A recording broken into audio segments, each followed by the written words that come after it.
wabarakatuh. Alhamdulillahilladzi an'ama ni'matal iman wal islam wa nusallimu ala khairil anam sayyidina Muhammad wa ala alihi wa sahbihi ajma'in, amma ba'du. Bersyukur kepada Allah Ta'ala yang telah memberikan rahmat, karunia, taufik, dan hidayahnya kepada kita semua, sehingga kita pada saat ini masih diberi sehat walafiat.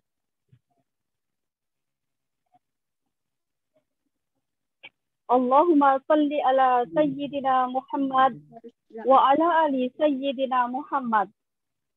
Semoga tercurah dan tersampaikan pada Insanul Kamil, sang revolusioner dunia, junjungan alam semesta serta isinya, yaitu Nabi besar Nabi Muhammad Sallallahu Alaihi Wasallam.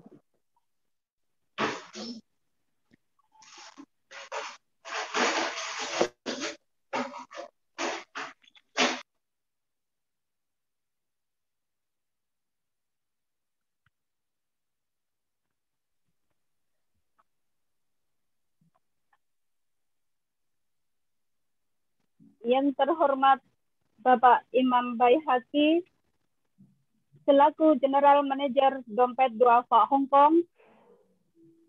Yang terhormat Al-Arif Ustadz Badrus Salam SAG.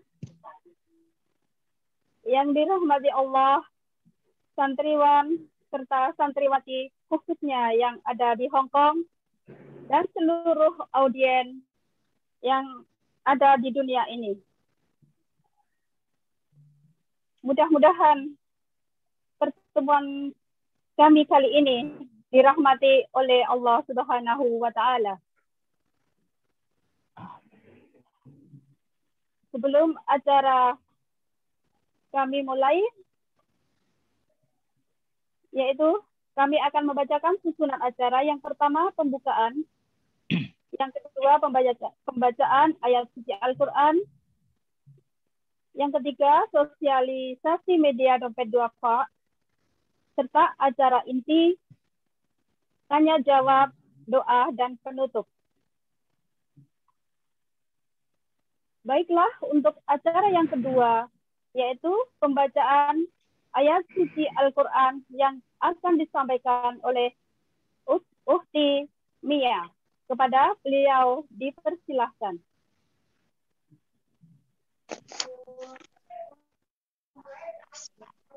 Assalamualaikum warahmatullahi wabarakatuh.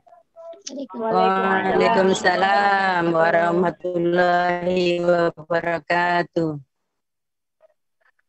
A'udzu billahi minasy syaithanir rajim. Bismillahirrahmanirrahim. Ya ayyuhalladzina amanu kutiba alaikumusyamu kama kutiba alal ladzina min qablikum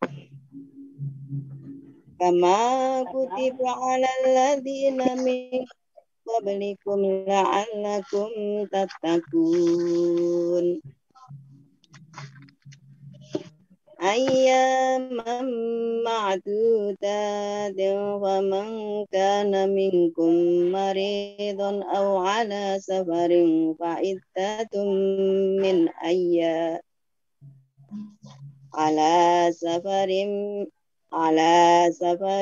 fa'iddatun min ayyamin ukhar. Wa 'alal ladzina yutiqunahu fidyatun ta'amu miskin. Tatawwa'a khairan fa huwa khairul lah. Wa an tasumu khairul lakum in kuntum ta'lamun. Syahrul Ramadhan alladzi unsila fihi al-Qur'anu hudan lin-nasi للناس وبينات من الهدى والفرقان فمن شهد منكم الشهر وليصمه ومن كان مريضا أو على سفر فعدة من أيام أخر يريد الله بكم اليسر ولا يريد بكم العسر ولتكملوا العدة ولتكبروا الله على ما هداكم ولعلكم تشكرون. وإذا سألك إني قريب أجيب دعوة الداء إذا دعان فليستجيبوا لي وليؤمنوا بي لعلهم يرشدون. أحل لكم ليلة الصيام الرفث إلى نسائكم هن لباس لكم وأنتم لباس لهن علم الله أنكم كنتم تختانون أنفسكم فتاب عليكم وعفى عنكم فالآن باشروهن وابتغوا ما كتب الله لكم وكلوا واشربوا حتى يتبين لكم الخيط الأبيض من الخيط الأسود من الفجر ثم أتموا الصيام إلى الليل ولا تباشروهن وأنتم عاكفون في المساجد تلك حدود الله ولا تقربوها كذلك يبين الله آياته للناس لعلهم يتقون ولا تأكلوا أموالكم بينكم بالباطل وتدلوا بها إلى الحكام لتأكلوا فريقا من أموال الناس بالإثم وأنتم تعلمون صدق الله العظيم. Assalamualaikum warahmatullahi wabarakatuh. Waalaikumsalam warahmatullahi wabarakatuh. Terima kasih kami sampaikan kepada Bunda Maya. Semoga apa yang telah dibaca dan apa yang telah kita dengarkan menjadi amalan yang diridhoi oleh Allah Subhanahu wa Ta'ala. Baiklah, untuk acara selanjutnya yaitu sosialisasi media dompet duafa Hongkong. Teman-teman sekalian, acara ini juga disiarkan secara langsung melalui Facebook dan juga rekaman yang akan diupload di YouTube Dompet Duafa Hongkong. Jangan lupa untuk like fanpage Facebook Dompet Duafa Hongkong dan juga subscribe. Berlangganan YouTube Dompet Duafa News untuk mendapatkan update, informasi bermanfaat dan juga kajian-kajian yang diselenggarakan oleh Dompet Duafa Hongkong. Baiklah, untuk acara selanjutnya yaitu acara inti. Acara inti yaitu tausiah yang akan disampaikan oleh Al-Arif Badrus Salim SEG. Kepada beliau dipersilahkan. Baik. Are you ready to pay attention to me all? Yes, I'm ready. Okay. Bismillahirrahmanirrahim. Assalamualaikum warahmatullahi wabarakatuh. Waalaikumsalam warahmatullahi wabarakatuh.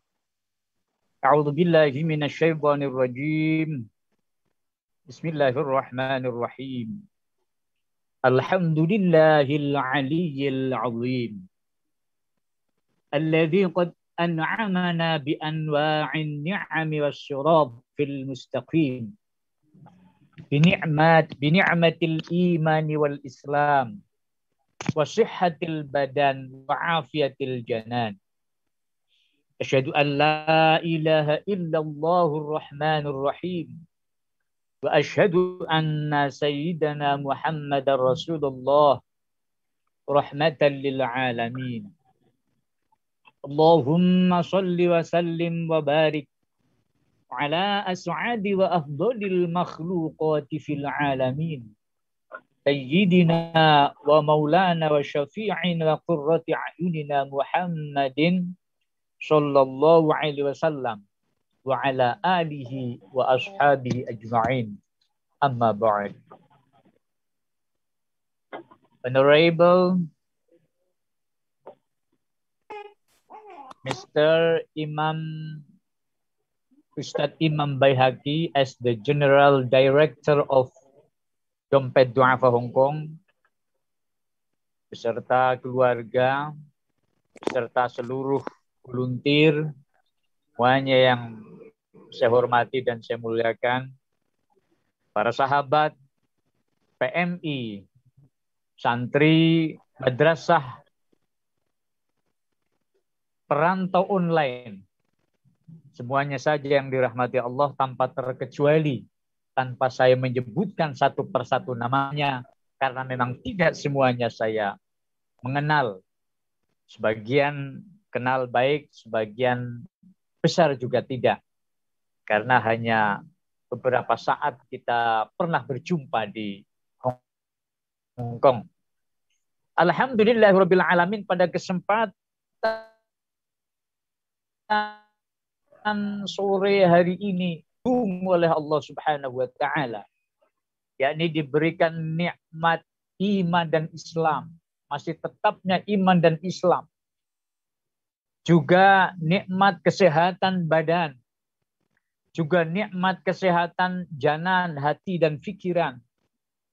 Sehingga dengan nikmat yang Allah karuniakan, kita masih mampu menggunakan kesempatan ini dengan sebaik-baiknya dalam rangka meningkatkan kualitas pemahaman kita terhadap agama, yaitu dengan kajian-kajian, khususnya kajian tentang keimanan berkaitan dengan iman wabil qadari khairihi wa syarrihi minallahi ta'ala, yakni iman terhadap takdir, baik itu baik buruknya takdir dari Allah Subhanahu wa ta'ala. Mudah-mudahan dengan kita mengkaji bersama-sama berkaitan dengan keimanan terhadap takdir kali ini akan menjadikan kita semakin tentram, semakin optimis menatap masa hadapan, penuh dengan pengharapan, penuh dengan tawakal, menggantungkan kepada Allah Subhanahu wa taala, karena dialah zat yang kuasa menentukan akan segala sesuatu. Maka marilah kita bersama-sama mulai sore hari ini dengan membaca basmalah bersama-sama. Bismillahirrahmanirrahim. Raditu billahi rabba bil islami dina wa bi Muhammadin nabiyya wa rasula. Rabbi zidni ilma wa zukni fahma. Amin ya rabbal alamin. Para pekerja migran Indonesia, sahabat PMI dan seluruh santri putri Madrasah Perantau Online yang dirahmati Allah. Pada minggu yang lalu kita telah membahas berkaitan dengan iman kepada hari akhir. Ini adalah sesi yang kedua bagi saya khususnya yang mendapatkan amanah untuk membersamai para santri MPO yang berkaitan dengan keimanan, iman yang terakhir yakni iman kepada takdir. Sebagaimana yang pernah saya sampaikan dan sebagaimana pertemuan yang lalu bahwa kajiannya adalah tidak lepas daripada ketentuan yang telah digariskan oleh dompet du'afa pusat. Dari sisi materi, dari sisi referensi, ataupun acuan kitab-kitab yang telah disebutkan di sana.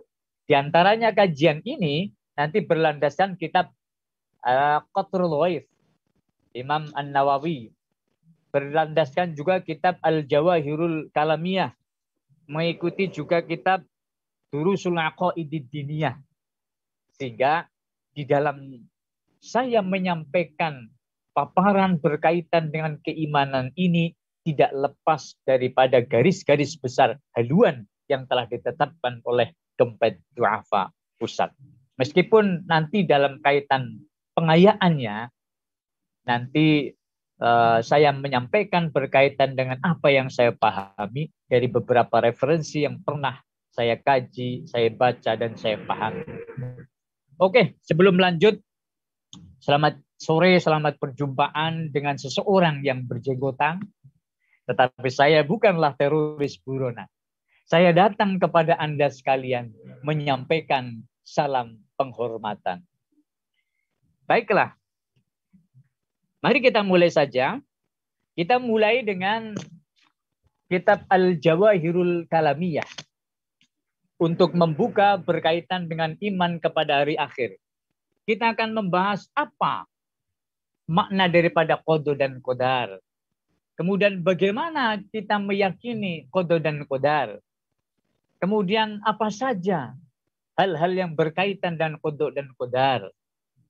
Itu insya Allah kita akan belajar bersama-sama, kita akan kaji bersama-sama, kurang lebih dalam kurun waktu yang relatif singkat, yakni kurang lebih 1 jam, hampir 1 jam ke depan lah. Hampir 1 jam insya Allah. Bismillahirrahmanirrahim. Bismillahirrahmanirrahim. Qala al-musannif rahimahullahu ta'ala wa nafa'ana bihi bi'ulumi fid dharain amin. Sebelum lanjut ada sebuah cerita. Ada dalam keterangan kitab bahwa Nabi Musa suatu ketika sakit gigi. Kemudian mengadu kepada Allah. Kemudian Allah menunjukkan obat ataupun penawar daripada sakit giginya Nabi Musa alaihissalam. Coba bayangkan sakit gigi. Bagaimana dulu ketika sakit gigi? Sakit gigi. Rasanya bagaimana kalau kita sedang sakit gigi? Lebih baik sakit gigi daripada sakit hati. Kalau saya tidak mau dua-duanya. Tetapi kalau terjadi, bagaimanapun kita kembalikan inna lillahi wa inna ilaihi raji'un. Kemudian Allah menunjukkan satu rumput ataupun pohon di mana rumput tersebut sebagai penawar dari Allah. Kemudian Allah memberitahu caranya dengan cara memasukkan rumput tersebut ke dalam gigi yang sakit. Atas qadarullah, atas izin Allah. Kemudian Allah memberikan sembuh kepada Nabi Musa alaihissalam. Tetapi setelah sekian lama kemudian, Nabi Musa mengalami sakit gigi kembali. Sakitnya kambuh kembali.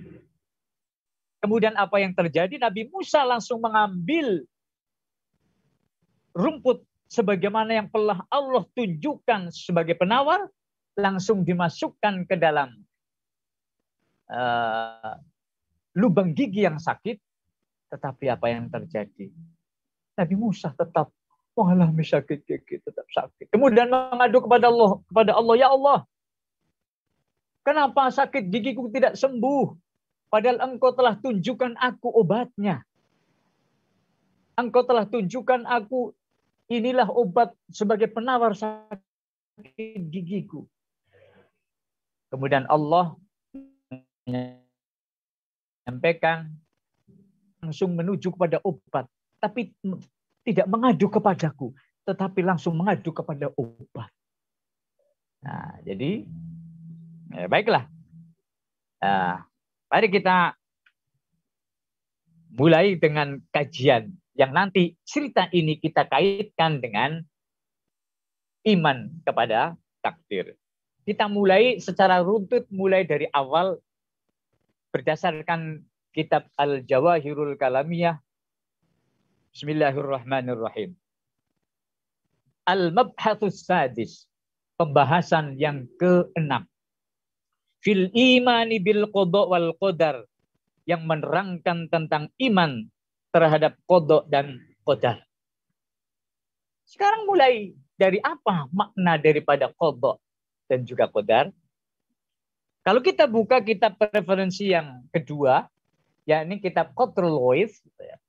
Qatrul Ghaith itu kalau tidak salah maknanya adalah tetesan air hujan. Nah, dalam arti secara batiniah ya cahaya terang. Tetesan yang menjadikan jiwa ini kemudian menjadi terang, menjadi jernih, menjadi paham tentang hal-hal yang berkaitan dengan keimanan. Disebutkan bahwa al-qada, ya.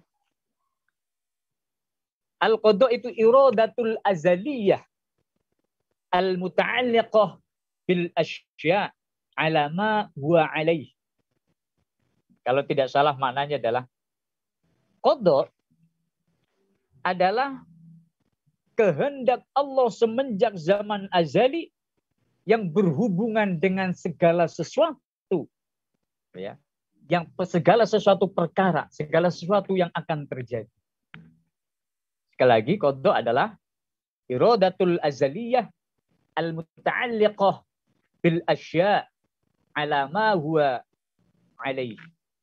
Qada adalah kehendak Allah Subhanahu wa taala semenjak zaman azali yang berhubungan dengan sesuatu perkara, berhubungan dengan sesuatu yang akan terjadi di masa hadapan. Itu adalah qada. Oke. Kemudian qadar adalah ijaduhu iyyaha alama yutabiqul ilma. Kalau qadar adalah perwujudan kehendak Allah, ya, perwujudan kehendak Allah dari semua makhluk tentang semua perkara yang akan terjadi tersebut, dan segala sesuatu yang terjadi itu sesuai dengan ilmu Allah. Jadi qadar sekali lagi adalah perwujudan kehendak Allah atas semua makhluk, atas apa yang akan terjadi. Dan semua itu yang akan terjadi sudah sesuai berdasarkan pengetahuan ataupun ilmu Allah. Baiklah. Mari kita mulai mengurai. Mari kita jelaskan bersama-sama. Bismillahirrahmanirrahim. Dan bagaimana sekarang makna iman terhadap qada dan qadar? Ya. Kalau tadi makna qada, makna qadar, sekarang makna iman terhadap qada dan qadar. Makna iman, makna iman, kalau ini berdasarkan al-aqaidid diniyah. Jadi langsung 3 kitab kita integrasikan, kita kaji bersama-sama, kita baca. Huwa al-i'tiqadul jazimu bi anna kulla syai'in khairan kana aw syarran bi qada'illahi wa qadarihi. Makna iman terhadap qada dan qadar adalah al-i'tiqad, kita meyakini, kita mengimani, mempercayai dan membenarkan, karena iman kan at-tasdiq, membenarkan. Di samping mengakui. Jadi kita mempercayai, mengimani dan membenarkan akan kebenaran qada dan qadar, bahwa qada dan qadar itu, ya, baik buruknya ketentuan Allah, ya, semuanya adalah dari Allah Subhanahu wa ta'ala. Pertama yang harus kita imani, yang harus kita percaya adalah itu. Kita harus iman, kita harus percaya, kita harus meyakini, kita harus membenarkan bahwa seluruh apa yang terjadi, ya, pada diri kita sekalian, baik buruknya hal yang terjadi di alam dunia ini, itu semuanya adalah dari Allah Subhanahu wa Ta'ala. Baik, satu persatu kita terangkan.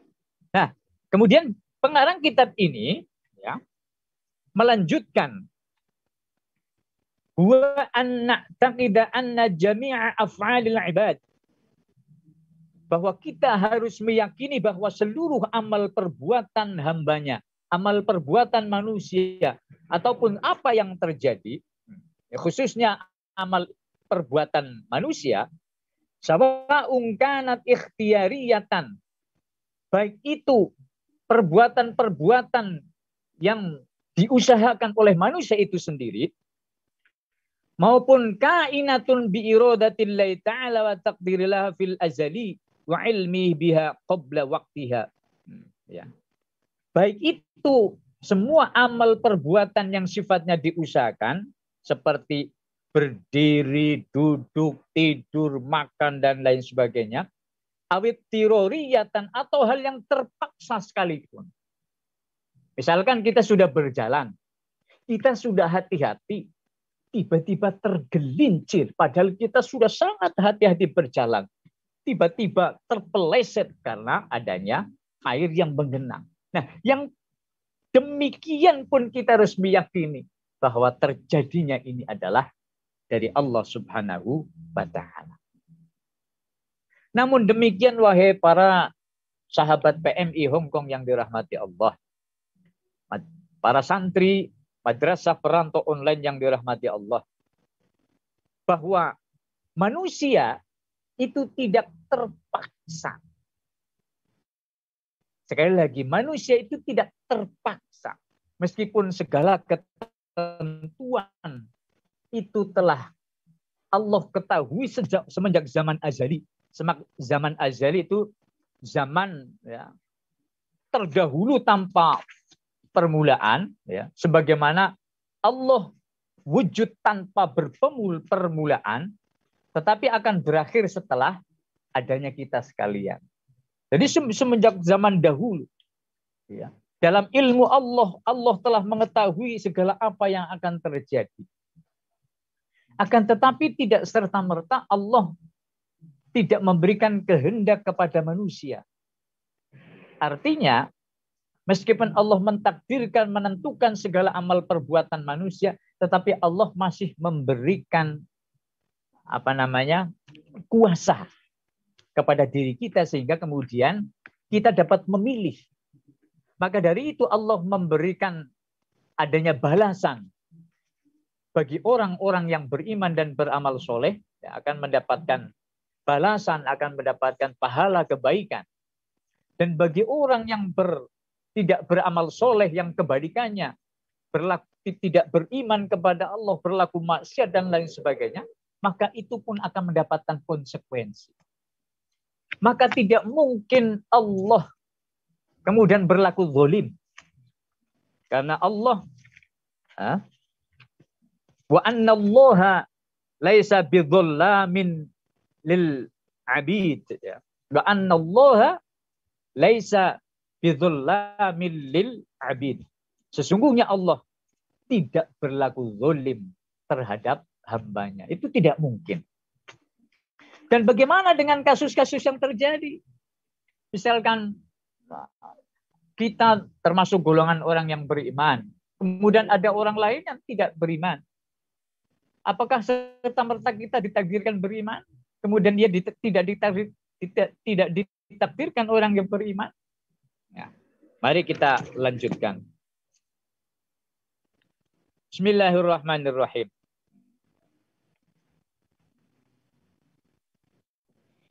Idza kanat khairun yatarattabu 'alayha sabab.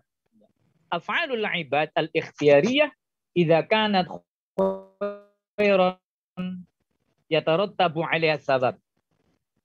Semua perbuatan hamba Allah, semua perbuatan kita sekalian, jika amal perbuatan itu adalah baik, maka Allah akan memberikan pahala. Wa in kanat syarran yatarattabu 'alaiha al-'iqab.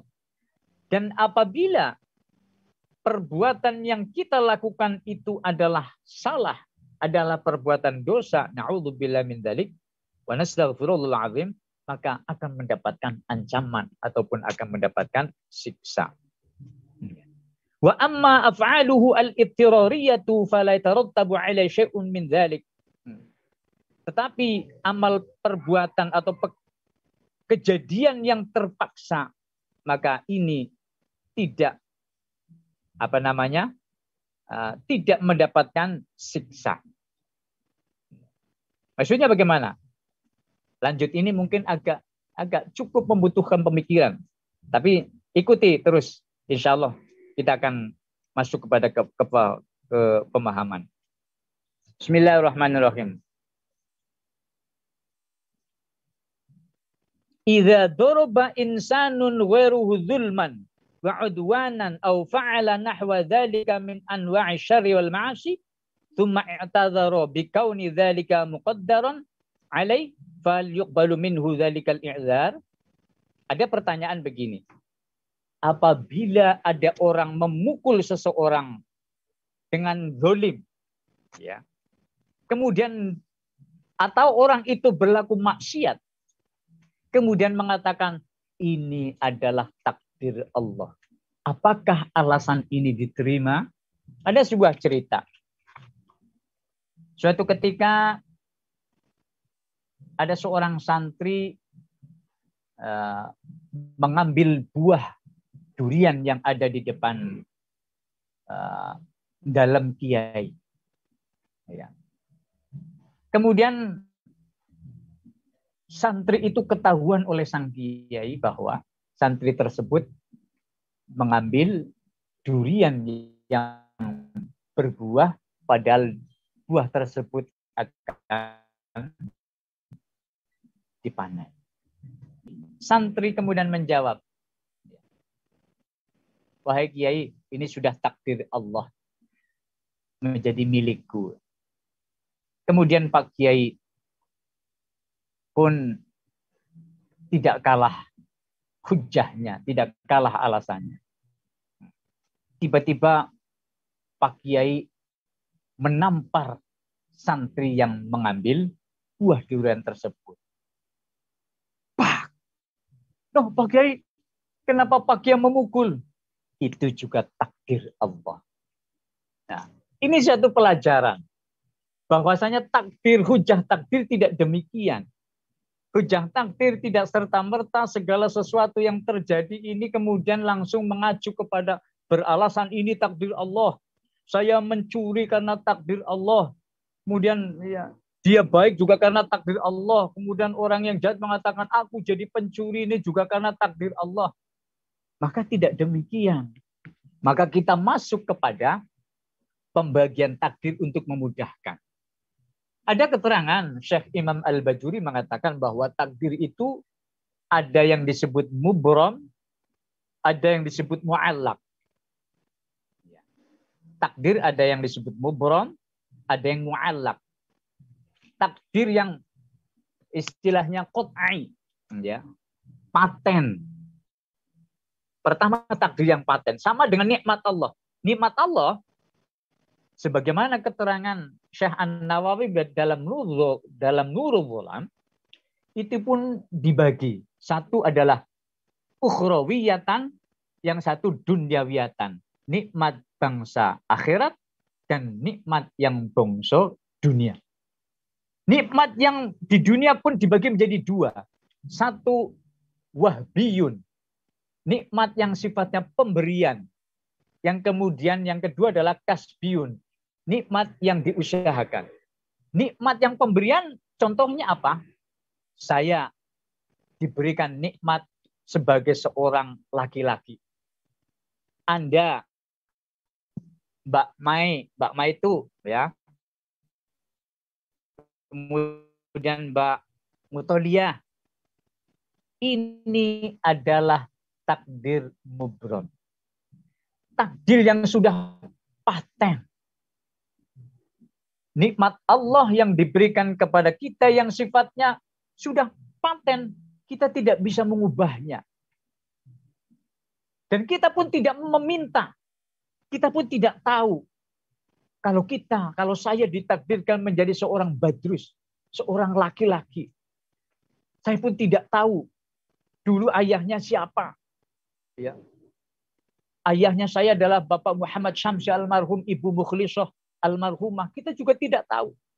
Kemudian dilahirkan menjadi orang Indonesia, orang Jawa. Kita juga tidak tahu. Adapun demikian diciptakan menjadi seorang wanita. Diciptakan menjadi orang Jawa Timur. Kemudian orang-orang di sekitar Anda adalah orang-orang China, orang-orang Hong Kong. Mereka juga tidak tahu. Dan inilah yang disebut dengan takdir mubrom. Atau dalam bahasa Imam An-Nawawi adalah nikmat yang sifatnya wahbiyun. Nikmat pemberian yang kita tidak bisa menolak dan sudah paten. Ada yang diciptakan menjadi orang yang bermata sipit. Ada yang diberikan nikmatnya adalah orang yang hitam. Ada yang diberikan takdir orang-orang Jepang, orang-orang Cina adalah putih-putih. Kemudian orang Afrika dengan hitam-hitam. Itu semua adalah takdir mubrom yang sudah paten, yang tidak bisa diubah-ubah. Kemudian yang kedua adalah takdir mu'allaq. Inilah mungkin yang disebut dengan bahasa Imam An-Nawawi adalah nikmat kasbiyun. Yang bisa diusahakan. Yang bisa diikhtiari. Contoh. Dulu kita sekalian tidak bisa apa-apa. Kemudian kita dimasukkan ke pondok pesantren.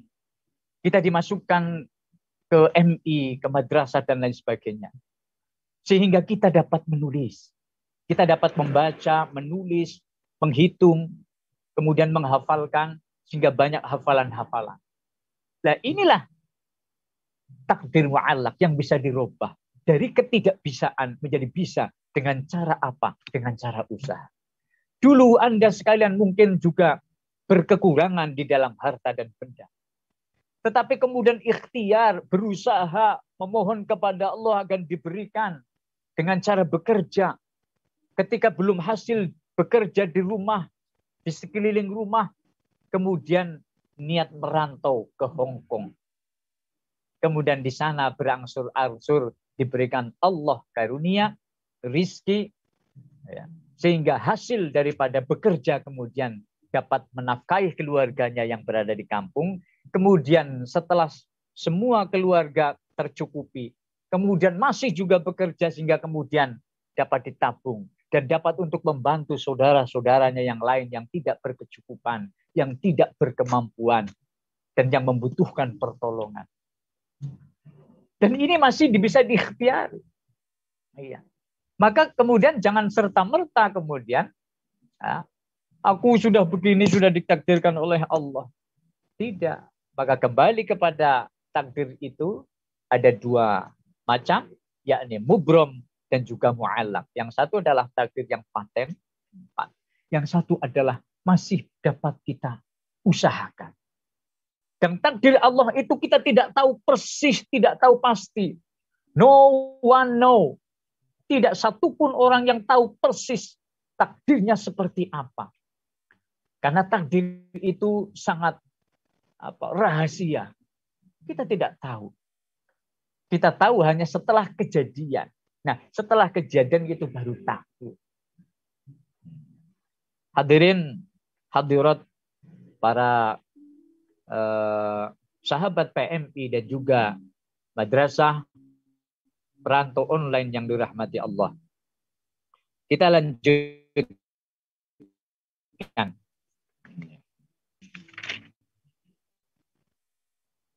Contoh yang sangat konkret lagi dari kitab ini. Kalau tadi adalah contoh-contoh yang saya kemukakan berdasarkan apa yang saya pahami, sekarang berdasarkan kitab ini. Uzkur li misalan qariban. Coba tunjukkan kepadaku contoh ya. Yuwaddihu li annal abda laisa bimajmurin ala af'alihi. Berikan contoh kepadaku tentang seorang hamba yang tidak terpaksa di dalam pekerjaannya. Kemudian di dalam keterangan kitab ini, kullu insanin yumkinuhu ayya'rifa bi'annahu laisa bimajburin. Setiap orang itu bisa saja tahu tentang dirinya bahwa dirinya tidak terpaksa ala jami'i af'alihi atas semua amal perbuatannya. Contohnya bagaimana? Makna maksud saya ambilkan langsung, yaitu baina taharruki biyadihi waqtal kitabah wa baina taharruki yadihi waqtal irti'as. Masalan. Contohnya di sini adalah ketika kita menulis dan ketika kita menggerakkan tangan untuk menulis. Ketika kita menggerakkan, ada kehendak di dalam hati. Betul? Karena kita ingin menulis dalam hati, sudah terdetik dalam hati akan menulis. Maka kemudian kehendak itu diwujudkan melalui tangan. Tangan itu memegang pena, kemudian menuliskan. Ya. Nah itu kita kan bisa milih, kita tidak menulis ya tidak apa-apa, menulis juga tidak apa-apa. Tetapi karena kita ada suatu kepentingan, misalkan ada suatu hal yang penting, maka kemudian ditulis. Nah, ketika menulis ini, ya, ini kita ada kehendak sehingga menggerakkan tangan untuk menulis. Tetapi ketika mengguratkan ini kekuatan siapa? Ini kekuatan dari Allah. Ketika Allah tidak memberikan kuasa kepada kita menulis, maka tidak bisa. Maka ada orang yang ditakdirkan oleh Allah tangannya tidak bisa menulis. Na'udzubillahi min dzalik. Dia tidak bisa kuasa apa-apa. Kenapa? Memang tidak diberi kemampuan. Nah, tetapi ada kehendak dalam diri kita untuk menulis. Dibantu dengan lantaran tangan, yang tangan ini diberikan kekuatan oleh Allah sehingga tangan ini mampu bergerak, mampu menggurat. Oke, dapat dipahami? Nah, inilah yang disebut ada usaha. Allah memberikan ada usaha, ada kehendak dalam diri kita. Maka Allah mentakdirkan kita dengan potensi. Potensi itu adalah kekuatan. Misalkan mata. Allah mentakdirkan kita mempunyai mata. Dan mentakdirkan kita dapat melihat. Itu takdir Allah. Tetapi kita diberikan kuasa untuk memilih, untuk melihat apa mata ini. Ketika mata ini digunakan untuk melihat, ketika membaca Al-Quran tadi, Mbak Ma itu membaca. Maka kemudian itu pilihan Mbak Ma itu mau membaca Al-Quran. Sehingga kemudian Mbak Ma itu diganjar oleh Allah. Sehingga kemudian Mbak Mutolifah diganjar oleh Allah karena mau menjadi presenter, menjadi host. Ya. Kalau tidak mau, tentunya tidak mendapatkan apa-apa, tapi karena mau menjadi wasilah acara ini menjadi lancar, kemudian digunakanlah mulutnya untuk mengucapkan kata-kata yang baik. Ada syukur, ada sholawat, ada salam, dan ucapan-ucapan baik yang lainnya. Sehingga kemudian ketika mengucapkan kata-kata yang baik, itulah kemudian Allah memberikan nilai, memberikan ganjaran dan pahala. Tetapi ketika digunakan untuk mengunjing, untuk wek, saudara kita membicarakan kejelekan, keburukan orang lain. Nah, itulah kemudian Allah memberikan memberikan ancaman, yaitu dosa. Maka dari itu, Allah memberikan kuasa kepada kita untuk mendaya-gunakan yang telah Allah takdirkan kepada kita. Takdir mubronnya kita adalah seorang laki-laki. Saya laki-laki, Anda perempuan. Diberikan kekuatan lahir batin untuk bekerja. Dan Anda bisa memilih, bisa mendaya gunakan takdir ini dengan baik. Sehingga kemudian kita akan mendapatkan pahala ketika kita beramal kebajikan dan akan mendapatkan dosa dan juga siksa apabila kita menggunakan apa yang telah Allah takdirkan kepada kita untuk hal-hal yang tidak baik. Hadirin hadirat para pekerja migran Indonesia, santri madrasah perantau online yang dirahmati Allah. Selanjutnya, ada keterangan dari salah satu mufassir kita, ya, yakni tokoh tafsir kita, yakni Bapak Profesor Dr. Quraisy Shihab, mengatakan bahwa takdir itu adalah ukuran. Takdir itu ketetapan Allah. Kalau nasib itu hasil yang kita terima. Ya. Kadangkala ya, kita mempunyai takdir yang berbeda, takaran yang berbeda-beda, seperti halnya mobil dengan kecepatan 200 km per jam yang baru, mobil balap. Tapi ada mobil yang misalkan rongsok, mobil yang sudah tua, tidak mampu melaju dengan baik, paling hanya 70 km per jam. Maka kadarnya ini kemudian bisa kecepatan tapi polnya 200, sudah segitu saja. Yang ini ya hanya 70, ya itu saja. Nah, dalam kehidupan kita sehari-hari, karena kita tidak tahu takdirnya akan seperti apa, maka kemudian kita ikhtiar.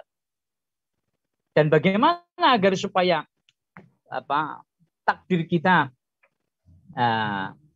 ditakdirkan menjadi baik di sisi Allah, maka kita berharap kepada Allah. Ya, karena ada satu hal yang dapat menjadikan takdir itu bisa berubah. Bagaimana caranya? Ada keterangan kitabnya nama Tanbihul Ghafilin, karya Abu Lais As-Samarqandi, menyebutkan bahwa hadis Rasulullah yang berkaitan dengan salah satu cara untuk memohon agar supaya takdir itu berubah adalah qala la yaruddul qadar illa ad-du'a. Nabi Muhammad SAW bersabda bahwasanya ya, tidaklah ketentuan Allah itu dapat tertolak kecuali dengan doa. Artinya doa itulah yang kemudian dapat menjadikan apa yang telah ditentukan oleh Allah itu bisa berubah. Tetapi ini pun Allah telah mengetahui sejak zaman azali. Maka kemudian kita selalu berdoa dengan doa-doa kebaikan agar supaya kita ditakdirkan menjadi orang yang lebih baik. Di samping ikhtiar, usaha, tetapi kemudian juga berdoa. Nah, inilah yang kemudian Allah kemudian dapat merubah takdir tersebut. Karena ada firman Allah, yamhullahu ma yasha wa yuthbit. Allah menghapus ketetapan Allah, itu juga hak prerogatif Allah. Misalkan dulu yang Mbak Ma itu ya takdirnya adalah ya ditakdirkan ya, hanya kecukupan. Tetapi sekarang ditakdirkan lebih dari cukup karena apa? Karena berusaha, karena kemudian berdoa. Bisa jadi kemudian dulu ya takdir kita adalah demikian, tetapi kemudian dirubah oleh Allah. Karena ada ayat yamhullahu ma yasha wa yuthbit. Allah menghapus segala sesuatu itu kehendak Allah. Tetapi kemudian menetapkan sesuatu yang baru itu juga kuasa Allah. Itu hak prerogatif Allah. Kita tidak bisa membatasi Allah Subhanahu wa taala untuk menentukan seseorang sebagaimana kehendak kita. Allah tidak bisa dibatasi. Tetapi dengan doa, ada keterangan dari Rasulullah bahwa doa itu bisa mengubah. Tetapi tentunya itu adalah takdir-takdir yang mu'allaq, takdir nikmat-nikmat yang kasbi, yang sifatnya diupayakan, masih bisa diusahakan. Mungkin sementara itu apa yang saya sampaikan, ya. Selebihnya nanti kita diskusi. Bila mana ada pertanyaan-pertanyaan yang bisa disampaikan dan bisa saya jawab, insya Allah akan saya jawab. Karena memang berkaitan dengan takdir, saya yakin Anda sudah mempunyai pengetahuan tentang qada dan qadar. Tetapi mungkin ada 1-2 hal yang mungkin saya tahu Anda belum tahu. Walaupun saya yakin Anda mempunyai banyak tahu yang saya tidak tahu. Ya. Kiranya sama sih. Berapa menit waktu saya? Halo? 15 menit lagi, insya Allah. Oke, siap. Bismillahirrahmanirrahim. Setelah itu tanya jawab ya. Baik. Ye. Bismillahirrahmanirrahim. Ada keterangan lanjut. Bismillahirrahmanirrahim. Nah, berkaitan dengan iman kepada takdir Allah, ya. Iman kepada qada dan qadar ini tentunya ya kita dapati dari siapa? Iman yang kepada hari akhir dan qada dan qadar ini ya adalah tidak lepas berkaitan dengan iman kepada Rasul, karena berita keterangan tentang adanya hari akhir, tentang adanya qada dan qadar itu berasal daripada Rasulullah Shallallahu Alaihi Wasallam. Dan Rasulullah itu dari mana dia mendapatkan pengetahuan? Tentunya dari keterangan kitab Al-Quran. Kitab Al-Quran itu dari mana? Disampaikan oleh malaikat. Malaikat menyampaikan dari mana? Dari Allah Subhanahu wa Ta'ala. Ada dua ayat yang seolah-olah berseberangan.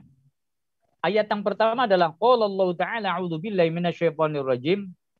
Wallahu khalaqakum wa ma ta'malun. Allah telah menciptakan kalian dan apa yang kau lakukan. Dari ayat ini setidaknya kita dapat ngambil kesimpulan bahwa Allah telah menciptakan kita dan segala sesuatu yang kita lakukan. Tapi ada ayat lain. Innallaha la yughayyiru ma biqaumin hatta yughayyiru ma bi anfusihim. Sesungguhnya Allah tidak merubah suatu kaum sehingga mereka merubah dirinya sendiri. Nah, ayat yang pertama menyebutkan bahwa kita sekalian dan seluruh amal perbuatan kita sekalian itu diciptakan oleh Allah. Sementara ayat kedua menyebutkan bahwa kita, sesungguhnya Allah tidak akan merubah seseorang sehingga orang itu merubah dirinya sendiri. Nah, ini jika dikaitkan dengan apa yang saya terangkan tadi, jadi pas. Kita gunakan ayat innallaha la yughayyiru ma biqaumin terlebih dahulu. Sesungguhnya Allah tidak akan merubah seseorang sehingga dia merubah dirinya sendiri. Hal ini berkaitan dengan takdir mu'allaq, takdir yang masih bisa diusahai dari orang yang tidak paham. Begitu banyak pekerja migran Indonesia yang dahulunya kurang berpengetahuan tentang Al-Quran. Kemudian menyadari dan mau datang ke majelis. Datang ke majelis Yunglong, JRQ Yunglong misalkan. Jamaah Raudatul Qalbiyah Yunglong Hong Kong. Kemudian di sana mengikuti kegiatan taklim Al-Quran. Setiap libur, setiap ada public holiday, datang ke majelis dan mengikuti ada yang mulai dari alif, ba, ta, sa, jim, ha, kha, ila akhirih. Ada yang sudah bisa membaca tetapi kemudian belajar tajwidnya. Yang tadinya tidak dapat membaca sama sekali Al-Quran kemudian dapat membaca. Inilah sesungguhnya Allah tidak akan merubah suatu kaum sehingga dia merubah dirinya sendiri. Setelah berikhtiar, berupaya ternyata bisa. Bahkan menjadi fasih, bahkan hafal, bahkan ada yang hafal Quran mungkin di Hong Kong. Begitu pula yang dulu tidak begitu paham tentang agama. Karena seringnya datang ke majelis. Mendengarkan dengan begitu saksama. Walaupun kadang-kadang susah memahami. Tapi terus ya Allah, Rabbi zidni ilma. Allah man warzuqna fahma. Berilah aku rizki kefahaman. Akhirnya Allah kemudian memberikan kefahaman. Berangsur-angsur. Day by day. Week by week. month by month, and year by year. Hari demi hari, minggu demi minggu, bulan demi bulan, tahun demi tahun. Sudah berapa tahun Anda di majelis? Sehingga saya begitu tertegun kepada jamaah PMI Hong Kong. Karena mereka begitu aktif di majelis. Sehingga mereka mempunyai banyak pengetahuan tentang agama. Yang melebihi orang-orang yang berada di kampung. Yang begitu banyak waktu luang untuk mengaji. Tapi tidak berangkat menuju majelis pengajian. Dia tahu dirinya tidak tahu, tapi tidak mau mencari tahu. Tetapi begitu banyak orang yang tahu dirinya tidak tahu, kemudian mencari tahu sehingga dia menjadi tahu. Nah, inilah ayat yang innallaha la yughayyiru ma biqaumin hatta yughayyiru ma bi anfusihim. Yang makna maksudnya adalah sesungguhnya Allah tidak akan merubah diri kita sekalian tentang hal-hal yang berkaitan dengan kekurangan kita. Sehingga kita berusaha memohon kepada Allah, kemudian diberikan kesembuhan. Sebagaimana cerita pada awal Nabi Musa alaihissalam sakit gigi, yang kemudian mengadu kepada Allah, ya Allah, aku sakit gigi, mohon berilah aku kesembuhan. Maka apa yang dilakukan oleh Nabi Musa alaihissalam? Nabi Musa alaihissalam kemudian mengikuti apa yang diperintahkan Allah, yaitu carilah daun ini. Kemudian Nabi Musa mencari dan menemukan. Kemudian caranya bagaimana? Kemudian dimasukkan ke dalam giginya. Sehingga kemudian atas izin Allah, qadarullah, kemudian menjadi sembuh. Nah, setelah kita berupaya semaksimal mungkin, kok ternyata ada orang yang tetap mencari rizki, tapi ternyata tidak mendapatkan. Tetap sebegitu saja, sudah jerih payah, bekerja ini dan itu, dilalah. Ya. Ada seorang ibu-ibu yang bercerita kepada saya dulu orang tidak punya ustaz. Saya dulu pernah kecelakaan, tulang belulang saya hancur. Saya tidak bisa berbuat apa-apa. Tiba-tiba saya bekerja ke Jakarta. Setelah saya mendapatkan uang, akan pulang di tengah perjalanan di kereta api, kemudian dicopet ustaz dan hilang. Nah, sudah berupaya semaksimal mungkin, kok dapatnya itu, ya itulah wujudul qadar ba'dal ikhtiar. Adanya takdir setelah usaha. Ya, baik buruknya takdir itu dari Allah Subhanahu wa Ta'ala. Ya, kiranya sementara itu dulu yang saya sampaikan. Mungkin waktunya sudah hampir habis. Maka bagi para santri putri pekerja migran Indonesia, madrasah perantau online yang mungkin perlu pemahaman, bisa kita diskusi bersama-sama. Karena ini memang kajiannya, saya mencoba kajiannya adalah mengikuti ketentuan.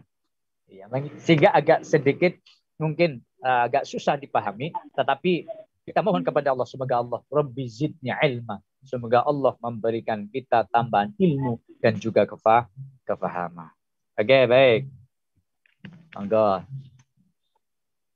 Baiklah, untuk rekan-rekan semua yang khususnya yang ada di Hong Kong ataupun dimanapun berada, apabila ada pertanyaan, mohon segera untuk diajukan pertanyaan kepada Al-Arif Ustadz Badrus Salim. Assalamualaikum Ustadz. Waalaikumsalam warahmatullahi wabarakatuh. Izin bertanya Ustadz. Tadi Oke. menarik sekali pembahasan tentang takdir ya Ustadz ya. Begini Ustadz, pertanyaan saya. Seandainya apabila dulu kita pernah melakukan sebuah kesalahan besar dan pada akhirnya kita tahu bahwa tapi sebelumnya itu dulu kita melakukan sebuah kesalahan besar dan kita tidak tahu ilmunya. Apakah itu bisa disebut sebuah takdir? Dan baik. Sudah? Pertanyaan itu saja? Nah, masih ada Ustadz tapi Oh ya, silahkan lanjut. Oke. Saya mendengarkan. Ustadz jawab dulu deh. Ya, jawab dulu. Oke. Apakah seseorang yang pernah melakukan dosa karena ketidaktahuan itu juga takdir? Baiklah. Ya. Para sahabat pekerja PMI, madrasah perantau online yang dirahmati Allah. Sudah saya sampaikan tadi bahwa segala amal perbuatan kita itu diciptakan oleh Allah.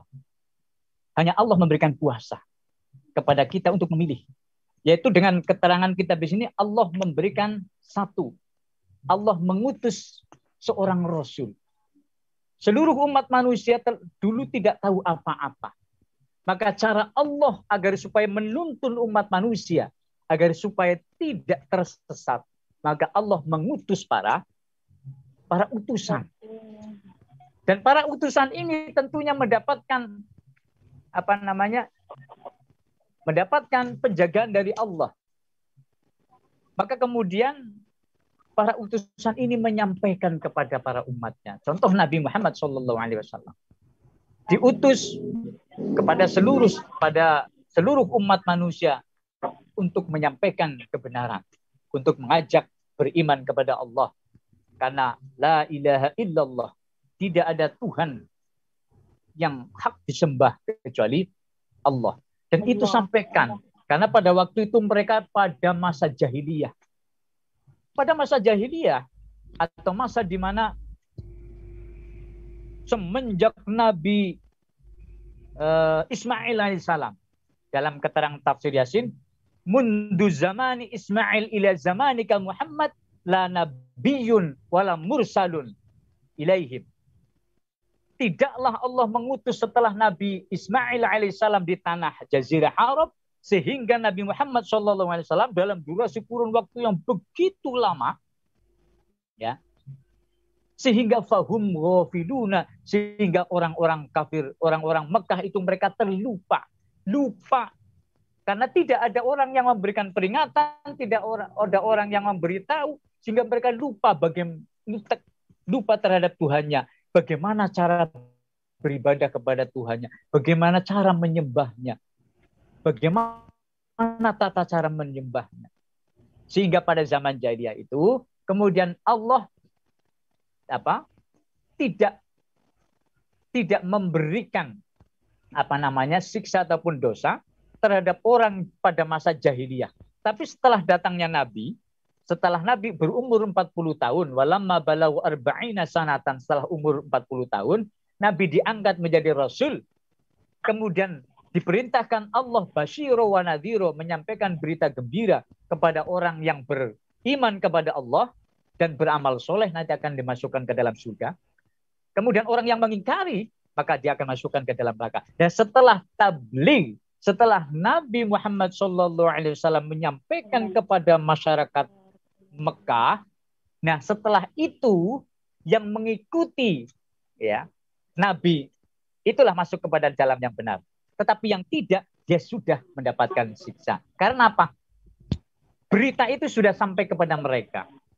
Tetapi ketika belum ada Nabi pada masa yang terdahulu, itu Allah ada keterangan bahwa Allah tidak mencatat keburukan, kejelekan atau amal perbuatan yang dilakukan oleh orang-orang sebelum datangnya Rasul. Maka kalau tidak salah ada ayat, wa ma kunna mu'adzabina hatta nab'atsa rasula. Tidaklah aku mengazab seseorang, suatu kaum, sehingga aku mengutus seorang Rasul. Kesimpulannya dengan pertanyaan tadi, misalkan orang itu sudah sampai tidak kepada orang itu tentang misalkan larangan-larangan, tentang Islam. Dia sudah mendengar Islam tidak? Sudah tahu nggak di sekitarnya? Misalkan, ya di suatu desa, misalkan di Jawa misalkan. Kalau saat-saat ini, tentulah berita, kabar tentang Islam itu sudah menyebar di mana-mana. Di masjid-masjid, para kiai, para ulama telah menyampaikan tentang syariat Islam. Di madrasah-madrasah anak-anak kita sudah diajarkan tentang syariat Islam. Nah, kalau sampai tidak tahu, ini kesalahan siapa? Maka ada satu keterangan hadis Nabi Muhammad SAW dalam Tangkihul Qaul. Ya ma'syarul muslimin, wahai orang-orang yang Islam. Man razaqahullahu biwaladin fa'alaihi bita'dibihi wa ta'limihi. Bagi orang yang dikaruniai seorang anak, maka wajib hukumnya memberikan pengajaran. Wajib hukumnya memberikan bagaimana tata krama, bagaimana cara berakhlak yang baik. Artinya pertama kewajiban yang dipikul oleh orang tua adalah mendidik anak-anaknya. Mendidik bisa sendiri. Kalau tidak mampu pasrahkan Pak Kiai, pasrahkan guru ngaji. Kalau tidak mampu pasrahkan pondok pesantren atau ngaji tempat yang lain atau gimana. Maka orang tua yang telah memberikan pendidikan ini, razaqahullahu syafa'atahu, maka dia berhak mendapatkan rizki syafaat dari anak yang telah dididik sehingga dia tahu. Nah, setelah tahu, kemudian anak ini kemudian beramal baik, tentunya berdasarkan ilmunya, dia akan diganjar. Apabila dia beramal buruk, maka kemudian dia sudah terkena hukum. Tetapi orang tuanya sudah tidak terkena hukum. Apabila anaknya bersalah, yang kesalahannya itu akibat perbuatannya, dan dia telah mengetahui tentang baik benarnya persoalan tersebut. Misalkan mencuri, anak itu sudah tahu karena sudah diajarkan bahwa mencuri itu jelek. Dan ketika dia mencuri, ya, sudah berumur balik, maka kemudian dosanya ditanggung oleh anak itu. Tetapi kebalikannya, waman taroka waladahu jahilan. Barang siapa yang meninggalkan anaknya tidak tahu agama, tidak bisa sholat, tidak tahu puasa, tidak tahu baik dan buruk, benar dan salah. Karena kesalahan orang tuanya, karena tidak mau mendidik, tidak bisa mendidik, dan tidak mau memasrahkan kepada orang untuk dididik, maka kullu dzambin amilahu alaih, maka seluruh dosa yang dilakukan anak tersebut yang tidak pernah dididik oleh orang tuanya, maka ditimpakan dosanya kepada orang tuanya. Na'udzubillah min dzalik. Nah, dosa yang diperbuat oleh orang itu karena ketidaktahuannya, dia tidak mau mencari tahu, atau dia tidak tahu dan tidak mau mencari tahu sehingga dia tidak tahu. Nah, kalau yang seperti ini maka ditanggung oleh orang itu. Tetapi jangan berkecil hati. Allah itu Ghafurur Rahim. Allah Maha Pengampun, selalu memberikan ampunan. Ghafur itu selalu memberikan ampunan. Salah meminta ampun, Allah akan mengampuni. Astaghfirullah Rabbal Baraya. Astaghfirullah minal khataya. Rabbi zidni ilma, zidni ilman nafi'a, wa wafiqni amalan sholiha, amalan maqbula. Asal kita mau mohon ampun kepada Allah, Allah itu Ghafurul, Maha selalu memberikan ampunan. Atau Ghaffar, kalau Ghaffar, Allah memberikan ampunan atas dosa besar. Kalau kita berdosa besar, mohon ampun kepada Allah.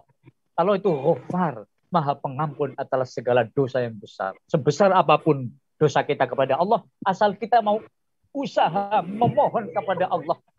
Allah itu Maha Ghafurur Rahim, Maha Pengampun. Oke? Bisa dipahami? Ya, Ustaz. Indah banget, Ustaz. Pertanyaan selanjutnya, Ustaz.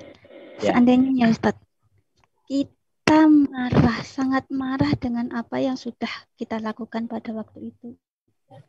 Apakah dibenarkan kita masih, walaupun itu kejadian sudah lama, tapi hati kita tuh masih merasa marah pada diri sendiri, gitu, Ustaz?